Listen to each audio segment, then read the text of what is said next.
Jake Paul, March Lincoln Bile. Let's get in my... See, this is why I don't wear the bangs, y'all. This is why I don't always have the bangs in. Because it pokes my eye. No, I gotta cut this shit. Hang on. Oh my god, sorry about that. Goosebumps, alright? I get them when I look at anthills because I have weird selective cases of trypophobia. If you were a child in the late 2000s, you would have probably been aware of the children's horror series Goosebumps, created by R.L. Stine. I owned a few volumes growing up. I didn't read them, but yeah, I had them. There was green goo on the cover, and yeah, green goo. Gross. It was the same reason why I boycott the Nickelodeon award shows. All of them. Kids, teen, baby, infant, embryo. Wasn't a big fan of the slime, and I'm sure Katy Perry feels the same way about that.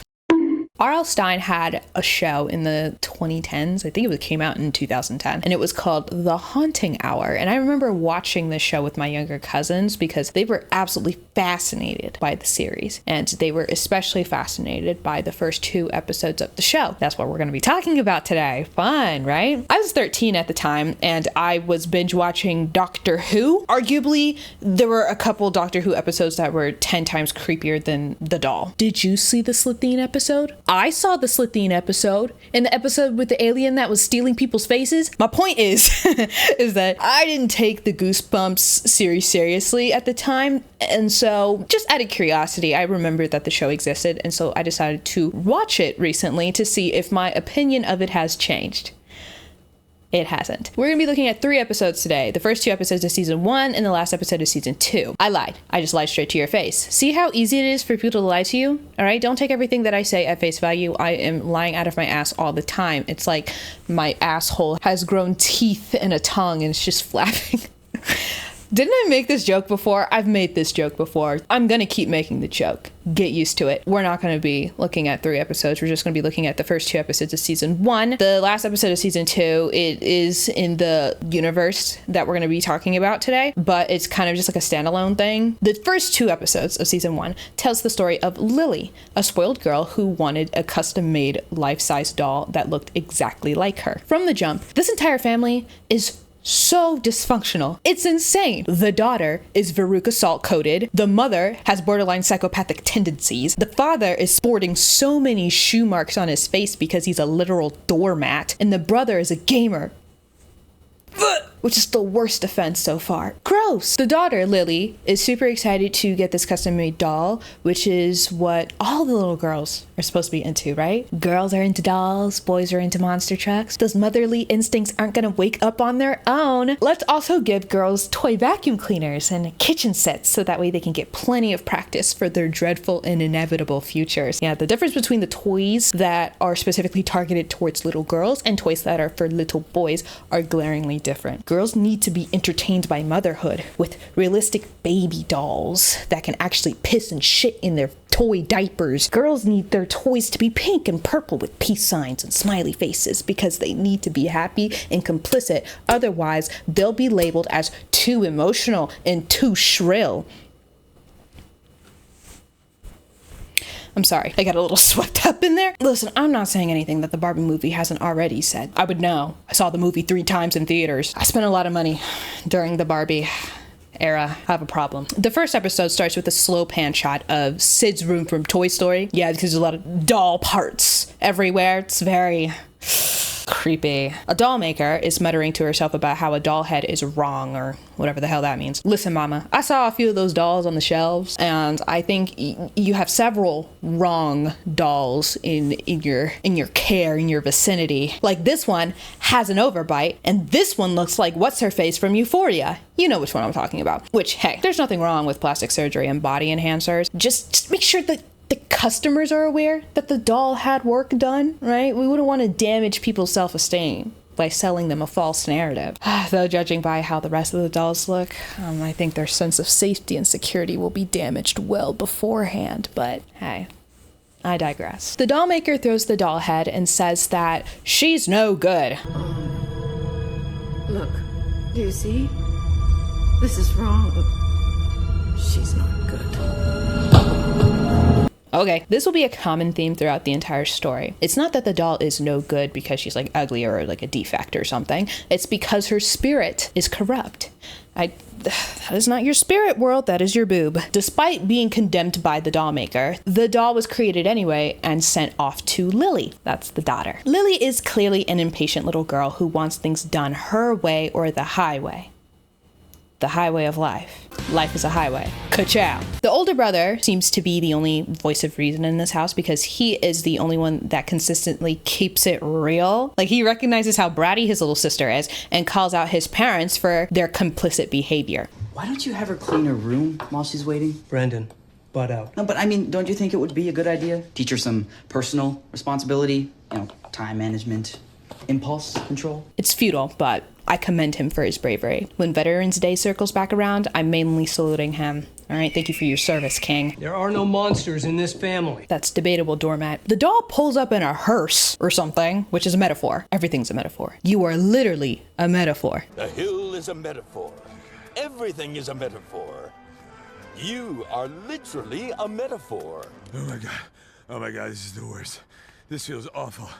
Why does anybody run? You didn't ask, but I've been logged out of Netflix for the past few days now, and I haven't been able to watch BoJack Horseman. This is my Vietnam. Or Vietnam. Do you mean literally Vietnam? Or like when Old Navy told me they were looking for a fresher face for their performance fleece commercials and they ended up with Sherman Hemsley?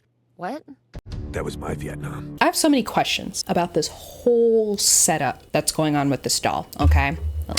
Let me put my off-brand Stanley Cup down for a second. For starters, the doll shows up in the exact same outfit that Lily is wearing. Did they coordinate this? Was there an email blast that she was made aware of so they can coordinate the outfit? And if so, if they did coordinate this, why couldn't they coordinate a better outfit than that?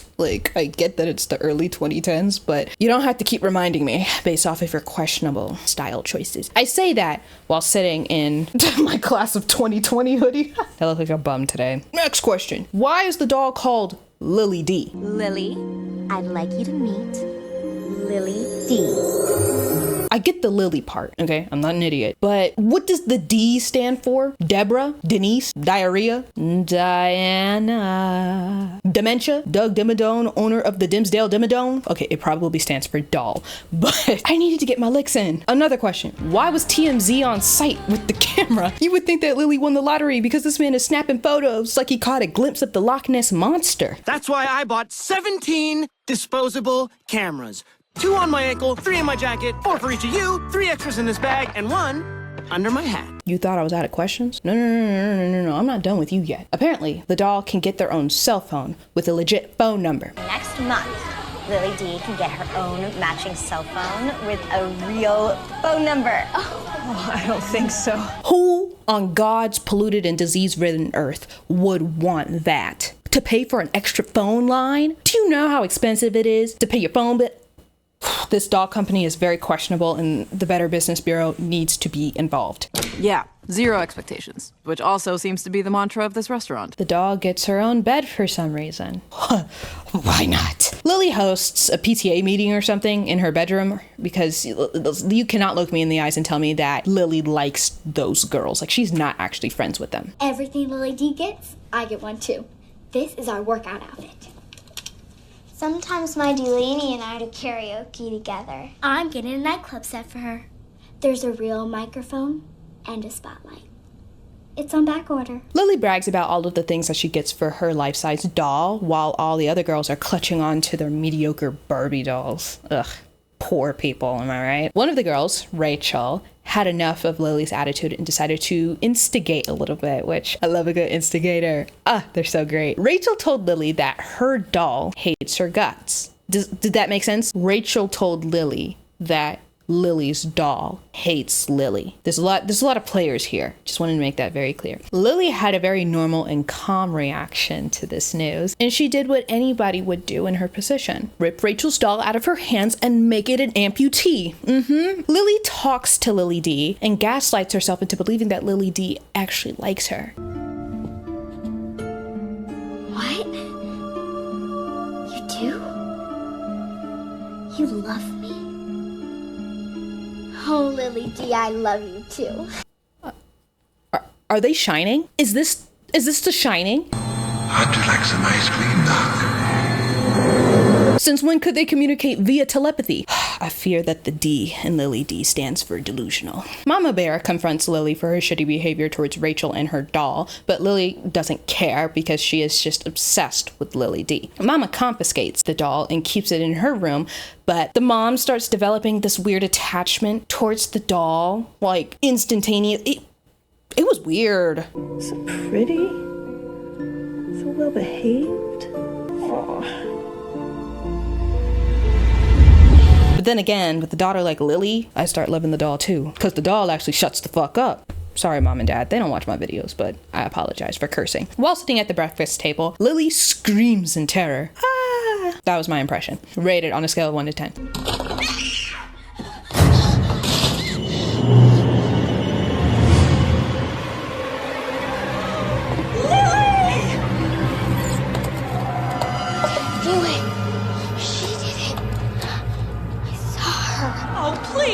Her parents turn around and sees gravy spilled all over her mother's work laptop. No, not the work laptop. That's where she does her work. Mama is furious and Lily says that Lily D was the one that spilled the gravy. Okay, obviously nobody's believing that because why the hell would they? It's a doll. Later that night though, the parents are arguing about what happened that morning and the mother is tucking the doll into their shared bed. The brother, his name is Brandon, by the way. I don't know if I mentioned that earlier. I probably didn't. Whatever. I'm sorry. Brandon. He peeps that his mom is acting whack as hell. I love this color on you. Oh, hell no, man. That night, Brandon catches Daddy the doormat sneaking around in the middle of the night, which is creepy and weird and all of the other adjectives. It's nice to see him take some initiative for once though. The dad. I'm talking about the dad. Because every decision that this father makes for this family is only to satisfy the other people in the family. He's a chronic people pleaser, I've come to realize. Which apparently is toxic and manipulative now. That's a conversation for someone else who isn't me, because I'm not getting into that. Brandon catches his father trying to sneak the doll back into Lily's room because sleeping next to a doll is a personal hell that I wouldn't wish upon anyone. Except for Chuck Bass. Scum of the earth. You did not deserve Blair Waldorf. When the dad wakes up the next morning, he's... If that were me, I would end up on the news. Yeah, not to be over dramatic, but nobody in that house is making it out alive. I'll tell you that. The mother is spiraling because she's giving the doll food as if that hunk of plastic and demonic energy can consume nutrients. Where's mine? Oh, did I not give you one? Jeez, Mom. Here you go, Lily. Sorry. You're giving the doll breakfast? Well, Lily D is no ordinary doll. You're totally obsessed with it. Her, not it. Hello? Lily is developing a sickness that nobody seems to really care about, which is probably the most relatable part of the show for me. Permission to trauma dump. No, this isn't trauma. It's tame. But anyway, in 3rd grade, I told my mom that I felt sick as hell one morning, and she sent me off to school anyway. 30 minutes into the school day, I'm yakking all over the desks and humiliating myself in front of the entire 3rd grade class. It was awful. My mother, she had to pick me up and nurse me back to health on one of her days off. Of all days. Yeah, because apparently she had the day off, and so that's why she sent me off to school, because she really just wanted to spend her day off alone, but I ended up yakking, and so she had to take care of me anyway. And yeah, she still complains about that to this day. Every once in a while, like, it's like an annual thing. I'll hear about this incident and I'm like, I can't feel bad for you, Mama. I'm sorry. As much, I love her. I love my mother. Do not get me wrong. But she did that to herself and I don't feel bad. You should have listened to me. Am I ever wrong? When am I ever wrong? See, that is the moral of the story. If you take anything from this video is that I am never wrong and you should always listen to me. Subscribe to the channel and give me money. I'm kidding. I'm not. Buy my merch. Jake Paul. Merch link in bio. At one point, Lily is trying to apologize to Lily D, which is not the right approach at all. She needs to go into the garage, find the blowtorch, and make a creme brulee out of that bitch's face. While searching for the doll, Lily ends up passing out and waking up with like black ink all over her hands, looking like Tyler Joseph during the blurry face era. When the mother comes home to find the doll, she sees the phrase bad girl written in the black ink, and it's on the wall, which is so Rihanna coded. Okay, bad gal Riri. Naturally, Lily tries to blame it on the doll again, but Mama ain't buying it. Cause again, who would? It's a doll. To Brandon's credit though, I don't think that he believes that Lily is doing these bad things, but he's more adamant about the doll not being haunted or whatever, which is a totally logical and fair opinion to have. If someone started spewing BS about how the talking fire hydrant down the street told them to develop a heroin addiction, then I would have to let God deal with that. The first episode ends there. It's like a cliffhanger or whatever, you know, a to be continued moment. Ooh, what's Mama gonna do? Well, okay, it's not really that crazy of a cliffhanger, but whatever. The second episode picks things up where we left off. Lily is crying in bed and Brandon is trying to figure out what the hell is going on with her, since he doesn't believe that the doll is doing any of these things. Because again, why would he? It's a doll. Didn't do it. Bailey Madison, by the way, she's the one who's playing Lily in the show, which I'm sure you recognize her from being Maxine in Wizards of Waverly Place. Bailey Madison, she was acting her ass off in this scene. Rent was due, and she was sobbing like somebody was aiming a harpoon gun at her head while they were recording. Well, I mean, if somebody was doing that, then I guess she'd probably be crying so much because she's fearing her life. Tears for fears. Everybody wants to rule the world. Brandon is determined to prove Lily wrong about Lily D because he's seen the way that she acts out for attention and thinks that this is just one of her bratty tantrum moments. This could be a dick move on his behalf, but Brandon clearly seems to care about his sister. He's the only one who's constantly pointing out her flaws to both her and their parents, but he's not doing it like maliciously. He's clearly coming from a place of concern, and he just wants his family to be normal. I'd be having gray hairs if I was in this family. Shout out to Brandon, for real. Yeah, he's keeping it nonfiction. Brandon's plan was to film their parents' room while they were sleeping and see if the doll moves, right? That's the whole plan. Terrible plan, because he was literally telling the plan in front of the doll. So of course the doll heard that and took the SD card out in the middle of the night. While Brandon is flabbergasted the next morning and trying to figure out what the hell happened to the SD card, Mama Bear is talking to the doll during the argument like the doll is like an actual person. Okay, fine, but I know there was a card in there. I don't feel good. Can you believe what I have to put up with? Why are you talking to a doll? It's a doll. I mean, you've been acting really weird. I'm sorry, but ever since this doll has come into this house, our whole family has been falling apart. Jeez. Which is hella weird, and Brandon points out how weird this doll is and how weird the doll is making the entire family. Lily passes out randomly because of her mystery illness, and the mother reluctantly takes her to the hospital. Like, she reminds me of my mother. I love my mother though, I promise, I swear. Mother of the year, ladies and genitals. Was that supposed to be a joke, or is that a typo? Sorry, in the script it says ladies and genitals. Guess that's what you guys are now, ladies and genitals. While they're at the hospital, Brandon and his friend are inspecting the doll. They take Lily D apart and yoink off her wig.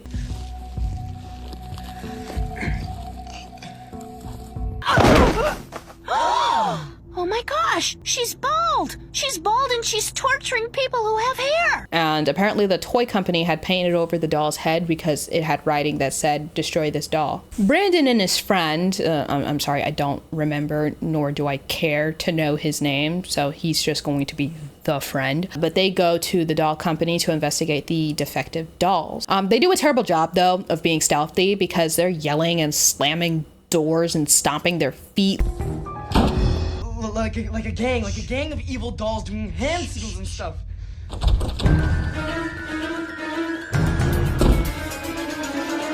Yeah, if you're looking for a PI, don't hire these fools, I'll tell you that. The two boys meet the doll maker, and the doll maker explains how her husband exploited her talents, and the company she built for ended up sucking the life out of her and forcing her to make more and more dolls because corporations and blah, corporate greed. Apparently Lily D was going to be destroyed by the doll maker, but the company insisted that they would destroy the doll themselves, only to end up selling the doll anyway. The real monster in this series is capitalism. No! Apparently the dolls have souls, right? And Lily D's soul is corrupted or something. Man, I don't know. I just work here. Lily's back from the hospital and she looks like me after a failed situationship. She declares to her mother that she will be a better person. But as soon as she said that, hey, it's that Twitter meme. The mother has had it up to here with the girl who cried doll and said the motherly cardinal sin. I wish you were my daughter. Right after that, we figure out why Lily is sick. She's turning into a doll. Before Lily could tell her mother what was going on, because the mother had left at this point to go take a bath or something, Lily fully transforms into a doll, and Lily D pulls a Pinocchio and becomes a real girl.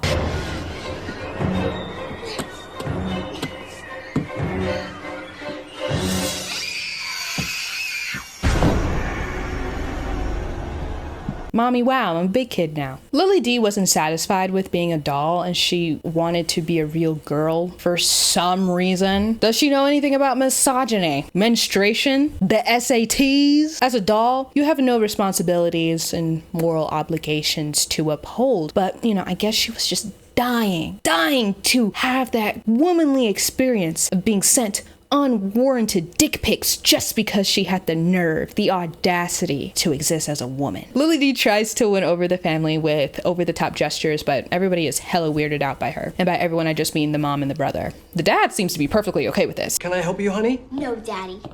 You've been working hard. You deserve special treatment.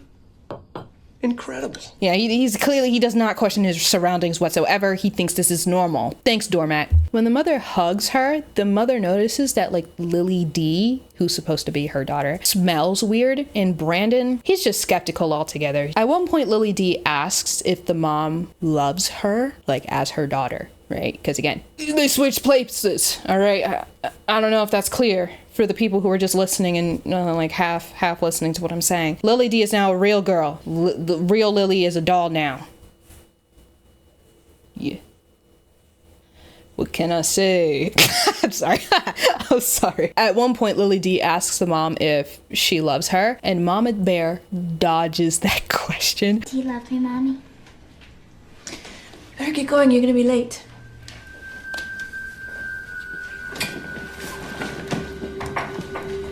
Oh, it's so funny. When Lily D, who's supposed to be Lily, and Brandon are going to school or whatever, Brandon finds the doll in the trash can outside. When he's looking at the doll, he notices that on the doll, there's a birthmark, which is Lily's birthmark, and it's on the back of her neck. Brandon asks his mom, like, how the company would know that Lily has a birthmark there, and the mom says, they shouldn't know that. They only send in, like, a picture of Lily's face. Brandon, he puts 4 and 4 together because he ate. Come on, deductive reasoning skills. He should be a detective. Brandon and his friend try to chase down the imposter Lily because she started sprinting the second that they found out what the hell was going on. Hey! Come here!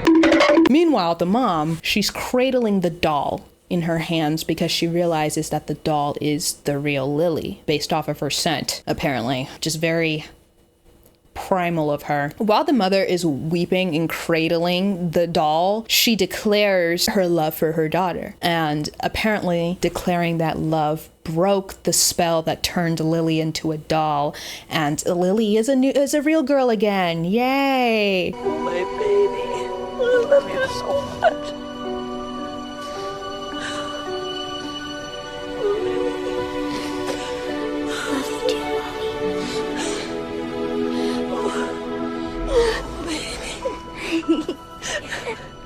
And while Lily is turning into a real girl, Lily D is turning back into a doll. It was a whole thing. So yeah, Lily D turns back into a doll while she's like trying to cross the street or something because the doll is like just in the middle of the road. Yeah, the doll tries to do this like menacing thing where it's like the doll sits up in the middle of the road being all creepy like, but then as the doll is sitting up, there's the garbage truck comes by and it just runs her over, you know, and then kind of just drags her around the neighborhood, like kind of like roadkill. Very anticlimactic, honestly. The doll isn't even destroyed because there's a final scene at the end where the doll scares a couple girls who find her dirty ass in the street. Cool! I want it, but I saw it first. Too bad. You always get what you want. Yes, I do. That's it. Yeah, the end. Again, I said that there are 3 episodes, but I don't have the energy to even entertain the last episode, all right? I swear you're not missing out on anything crazy or amazing. Lily D, she tried to drown a baby bird and also pushed a disabled man down the stairs. That's all you really need to know. The Goosebumps stories are goofy, and The Haunting Hour is just a great show for kids who are trying to dip their toes into the horror genre. I think it's very tame. It's kind of entertaining, honestly, if you don't treat it like a horror movie and treat it like a comedy, because it is kind of funny sometimes. But this isn't me being a hater. I was mildly entertained while watching this, but it's definitely not something that I would watch by myself and on my own for funsies. But it's not terrible. And so, yeah, I just wanted to revisit that specifically weird moment in my past, just for shits and giggles. And we have shitted and we have giggled. And some of my work here is done. Happy Halloween. Thank you so much for watching this video. If you like the video, like the person, subscribe to the video, subscribe to the person, do whatever you want. I don't care. All of the links to my social medias will be down in the description. I would like to say thank you for the record. For bearing with me on my last video talking about John Romano. That video was, it struck a nerve. Like when I was recording it, I'm gonna be honest with you, like, I don't know how visible or noticeable I tried to keep my shit together, but it's like I was like shaking and trembling a little bit. I could feel my body just like pulsing. It was really weird. Like I had like a very physical, emotional response to it. And I just felt like my anger coursing through my veins. And I'm not a very angry person. I don't know if you've noticed that. I mean, I can be a little passive aggressive and I can be a little snippy, snooty, sassy, all of the other adjectives, but never angry. And I feel like that was like the first time in a really long time that I was really angry at something. And so I want to say thank you. If you haven't watched the video, it's literally just the last video on this channel. Check it out if you would like. Buy my merch. I see every single person who orders merch. I see your little messages when you order the merch, and it really means a lot. I do have the option to send video messages saying thank you to people. I haven't done them yet, simply because every time I think about doing it, I literally look like a corpse every single time I think about doing the videos, and I'm like, ooh, not in the mood. Also, there's a lot of them. There's a lot of them, and I should have jumped on that the second order started coming in. But yes, thank you to everybody who has bought merch so far.